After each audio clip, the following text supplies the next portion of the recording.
ಇಂದೇ ಡೌನ್ಲೋಡ್ ಮಾಡಿ ಮತ್ತು ನಿಮ್ಮ ನೆಚ್ಚಿನ ಶೋಗಳನ್ನು ಆನಂದಿಸಿ.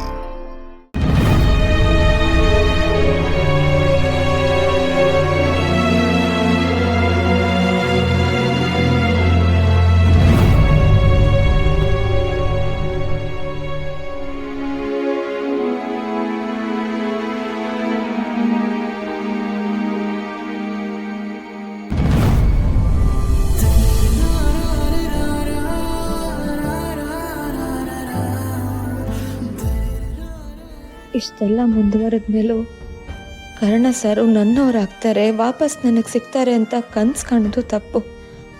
ಹಳೆ ನೆನಪಿನ ಜೊತೆ ಹುಟ್ಕೊಂಡಿದ್ದ ಎಲ್ಲ ಆಸೆನೂ ನಾನು ಮರಿಲೇಬೇಕು. ಇನ್ನೊಂದು ಸ್ವಲ್ಪ ದಿನಕ್ಕೆ ಇವರಿಬ್ಬರು ಜೀವನದಲ್ಲಿ ಮಗುನೂ ಬರುತ್ತೆ. ಆಗಲೂ ನಾನು ಹೀಗೆ ಇದ್ದರೆ ಎಲ್ರಿಗೂ ಕಷ್ಟ. ಇಲ್ಲ, ನಾನು ಮೊದಲು ಬದಲಾಗಬೇಕು.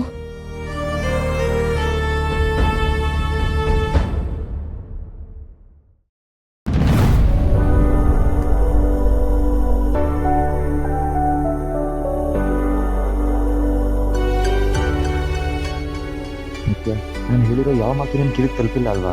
ಅದ್ರ ಹೀಗೆ ಒಂದೊಂದು ದಿನ ಮುಂದೆ ಹೋದಂಗೆ ನಿಧಿನ ಜಾಸ್ತಿನೇ ಆಗ್ತಿದೆ.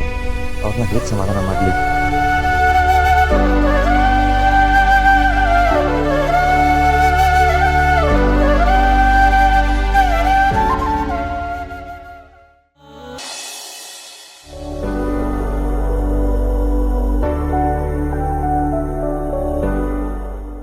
ನಿಧಿ, ನೀನ್ ಯಾವಾಗಿಂದ ಇಷ್ಟೊಂದು ಸ್ವಾರ್ಥಿ ಆದೆ? ನಿನಗೆಲ್ಲ ಅಳ್ಬಾರ್ದು. ಅಳು ನಿಲ್ಸು.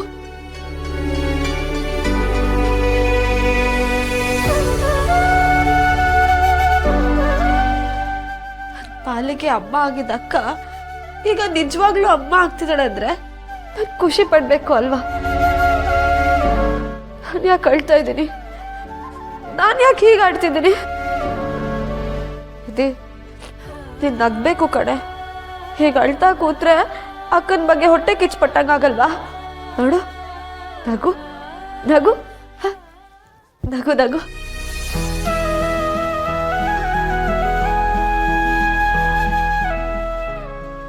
ಆಗ್ತಿಲ್ಲ ಅಕ್ಕ, ನಿನ್ ಬಗ್ಗೆ ನನಗೆ ಖುಷಿ ಪಡಕ್ ಆಗ್ತಿಲ್ಲ.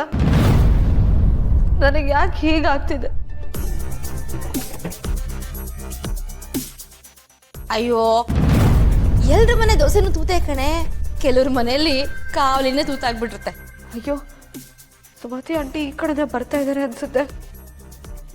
ಅವ್ರೇನಾದ್ರು ನಾಳದ್ ನೋಡಿದ್ರೆ ಬೇರೆ ಕಥೆನೇ ಕಟ್ಟಿ ಎಲ್ರಿಗೂ ಹೇಳ್ಕೊಂಬರ್ತಾರೆ. ಅವ್ರ ಮುಂದೆ ನನ್ಗೆ ಯಾವುದೇ ಕಾರಣಕ್ಕೂ ಅಳ್ಬಾರ್ದು.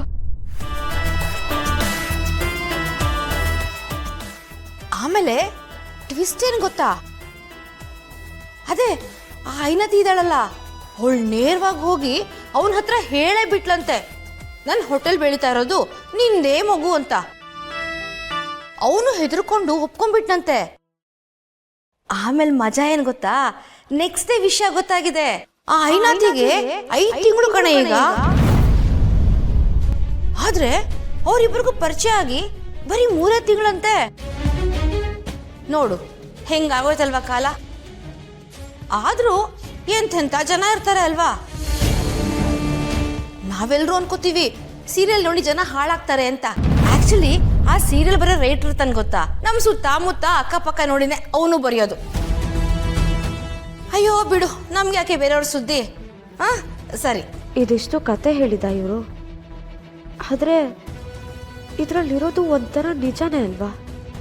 ಹಾಗಾದ್ರೆ ಇಲ್ಲ, ಅದೇನಂತ ತಿಳ್ಕೊಂಡೆ, ಆಮೇಲೆ ಯೋಚಿಸೋಣ.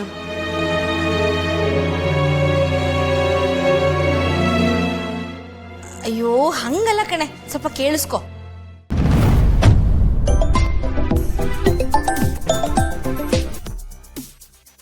Hello hello, care zone ಹಾಸ್ಪಿಟಲ್ಲಾ?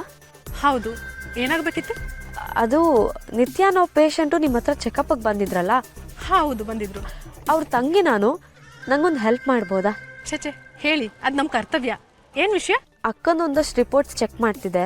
ಅದೇ ರೀತಿ ನೀವು ಚೆಕ್ ಮಾಡಿದ ರಿಪೋರ್ಟ್ಸ್ ಅಲ್ಲಿ ಏನಾಗಿದೆ, ಮಗು ಆರಾಮಾಗಿದೆಯಾ ಅಂತ ಕೇಳೋದಕ್ಕೆ ಫೋನ್ ಮಾಡಿದೆ. ನಥಿಂಗ್ ಟು ವರಿ, ನಿಮ್ಮ ಅಕ್ಕ ಮತ್ತೆ ಮಗು ಆರೋಗ್ಯವಾಗಿದ್ದಾರೆ. 3 ತಿಂಗಳಲ್ಲಿ ಮಗು ಎಷ್ಟು ಬೆಳವಣಿಗೆ ಆಗ್ಬೇಕೋ ಪರ್ಫೆಕ್ಟ್ ಆಗಿ ಅಷ್ಟು ಬೆಳವಣಿಗೆ ಆಗಿದೆ. ಮೂರ್ ತಿಂಗಳ? ಹೌದು. ಯಾಕೆ, ಏನಾದ್ರೂ ಕನ್ಫ್ಯೂಷನಾ? ಹಾಗೇನಿಲ್ಲ. Thank you.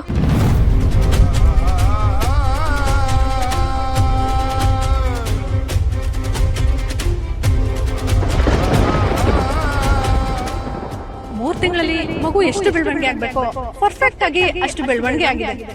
ಅಕ್ಕ ಮತ್ತೆ ಕರ್ಣ ಸರು ಮದುವೆ ಆಗಿ ಇನ್ನೂ 3 ತಿಂಗಳು ಆಗ್ಲಿಲ್ಲ. ಅದೇಗ್ ಮಗು ಆಗೋದಕ್ಕೆ ಸಾಧ್ಯ? ಇಲ್ಲ, ನನ್ನ ಅಕ್ಕ ಮತ್ತೆ ಕರ್ಣ ಸರ್ ಹತ್ರ ಮಾತಾಡ್ಲೇಬೇಕು. ಮಾತಾಡ್ತೇನೆ.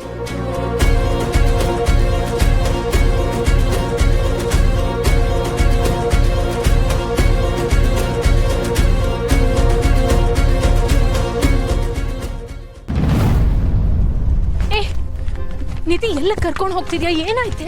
ಬಾಕ ನೀನ್ ಸುಮ್ನೆ. ಅಯ್ಯೋ, ನಿಧಿಯವರೇ ಏನಾಯ್ತು? ಯಾಕೆ ಇಷ್ಟೊಂದು ಅವಸರದಲ್ಲಿ ಹೋಗ್ತಿದ್ದೀರಾ? ಅವಸರ ಏನಿಲ್ಲ ಸರ್, ಸರಿಯಾಗಿ ನಿರ್ಧಾರ ಮಾಡಿನೇ ಕರ್ಕೊಂಡು ಹೋಗ್ತಿದ್ದೀನಿ. ತುಂಬಾ ಮಾತಾಡೋದಿದೆ.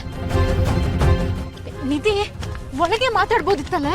ಅಲ್ಲಿ ಮಾತಾಡಕ್ ಆಗಲ್ಲ ಅಂತಾನೆ ಹೊರ ಕರ್ಕೊಂಡು ಹೋಗ್ತಿರೋದು ಅಕ್ಕ. ನಾನು ನಿಮ್ಮಿಬ್ಬರ ಹತ್ರನೇ ಮಾತಾಡ್ಬೇಕು. ಅದನ್ನ ಯಾರು ಕೇಳಿಸ್ಕೊಳ್ಳೋದು ನನ್ಗೆ ಇಷ್ಟ ಇಲ್ಲ. ಯಾವ ವಿಷಯದ ಬಗ್ಗೆ? ಸರಿ, ಮಾತಾಡು. ಸರ್, ಕಾರ್ ತೆಗೀರಿ. ಏಕೆ? ಎಲ್ಲಿಗೆ ಹೋಗಕ್ಕೆ? ಎಲ್ಲಿಗೆ, ಯಾಕೆ, ಏನು ಅಂತ ಎಲ್ಲಾನು ಹೇಳ್ತೀನಿ ಸರ್.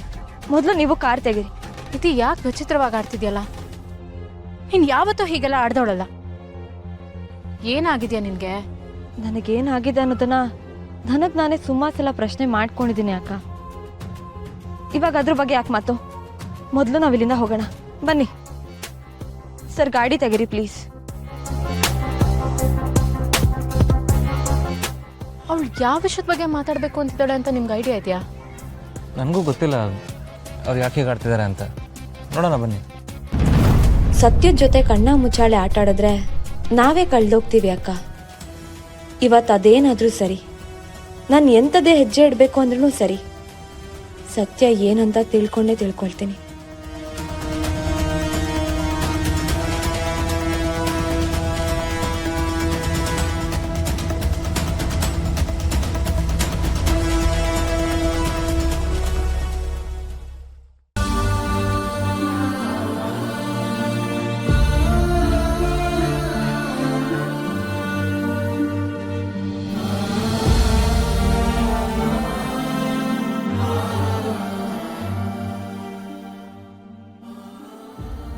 ನಿತ್ಯ, ನಾನೊಂದು ಮುಖ್ಯವಾದ ವಿಷಯ ಹೇಳಬೇಕು. ನಿಮ್ಮ ಹೊಟ್ಟೆಲಿ ಹುಟ್ಟಿರೋ ಗುಟ್ಟಿನ ಥರನೇ ನನ್ನ ಎದೆಲಿ ಒಂದು ಗುಟ್ಟಿದೆ. ಅದನ್ನು ಹೇಳ್ಕೋಬೇಕು ಅನ್ನೋ ಮೊದಲೇ ಈ ಮದುವೆ ಗದ್ದಲ ಎಲ್ಲ ಆಗೋಯ್ತು. ಸತ್ಯ ಹೇಳೋಕ್ಕೆ ಸರಿಯಾದ ಸಮಯ ಬರಲಿ ಅಂತ ಕಾದೆ, ಬಟ್ ಅದು ಬರಲೇ ಇಲ್ಲ.